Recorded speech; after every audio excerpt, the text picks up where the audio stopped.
PIX11 puts you first. Presented by Jacoby & Myers, New York's injury lawyers. We live here, too. Welcome back. As the weather begins to turn and holiday travel begins to pick up, we want you to keep your kids safe on the roads. That's why PIX11 has partnered with Jacoby & Myers, New York, to answer your driver safety concerns. So you send in your questions, and joining us now to answer those questions is Andrew Finkelstein, the managing partner from Jacoby & Myers. Welcome back to New York Living. Great to see you. Great seeing you. Very important subject. As the morning traffic reporter, my duties before coming here, I can relate to how important this is and necessary to be talking about. So shall we dive right into these questions? Bring them on. Okay. Question number one. What is the most important rule of driving safety to share with your teen who just got their license? 3 important things. 3. Make sure you tell your kids, follow the rules of the road, speed, obey the speed rules. Every crash that I represent somebody in, it always relates back to speed.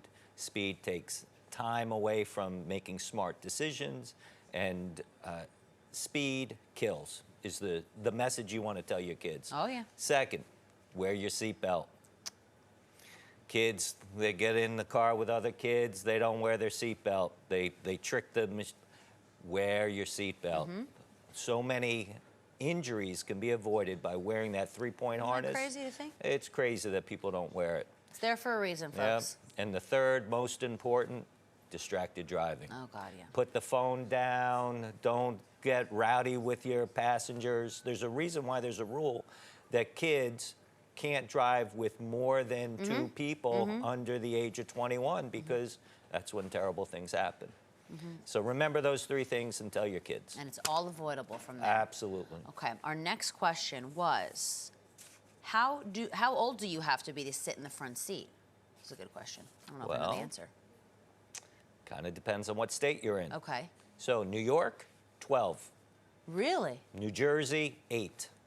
What? But here's the thing. The federal government Center for Disease Control has it at 12. So err on the side. If you're from Jersey, keep it at 12. But the important thing is, it's really, the reason why they make it, it's much safer sitting in the back of a car, but it's about the size of the person because of where that seatbelt hits you. And if the seatbelt doesn't, if you're too low, you have to make sure you sit with a booster even though a kid doesn't want to. 4'9" is the threshold in New York.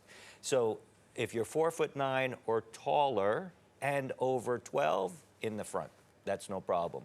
But it's really where that seatbelt is, because if that seatbelt is up by the neck and something terrible happens, it only makes the injuries that much worse. I don't even want to think about it. I was definitely not sitting in the front seat in Jersey at age 8. That's scary. Yeah. Okay, number 3. Let's see. Our next question is, what recourse do drivers have when crashes occur due to road disrepair? Oh, interesting. Road disrepair. Easy question, complex answer. Okay. So the bottom line is the municipalities have an obligation to design their roads safely and to maintain their roads. And there are a lot of permutations off of each of those. But if they don't design it properly, or they fail to maintain it and it causes injury or damages, you need to, frankly, call a lawyer right away. Why?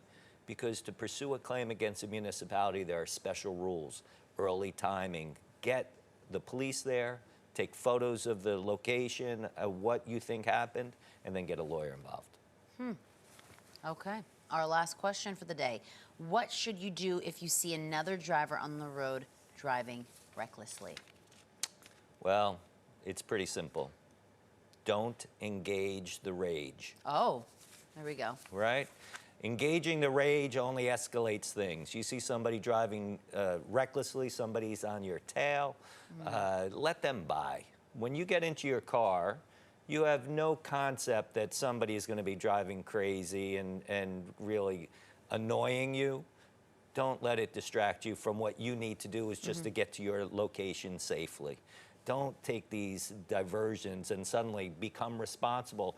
If you see somebody driving and they look like they're intoxicated, it's not your obligation to now start following them and doing things. Don't escalate. pull over, call the police, give a marker, let them take care of it. There we go. Leave it to the professionals. Andrew, thank you so much for answering our viewers' questions today. This is all very important stuff. Now, everybody, stay safe out there on the roads. Please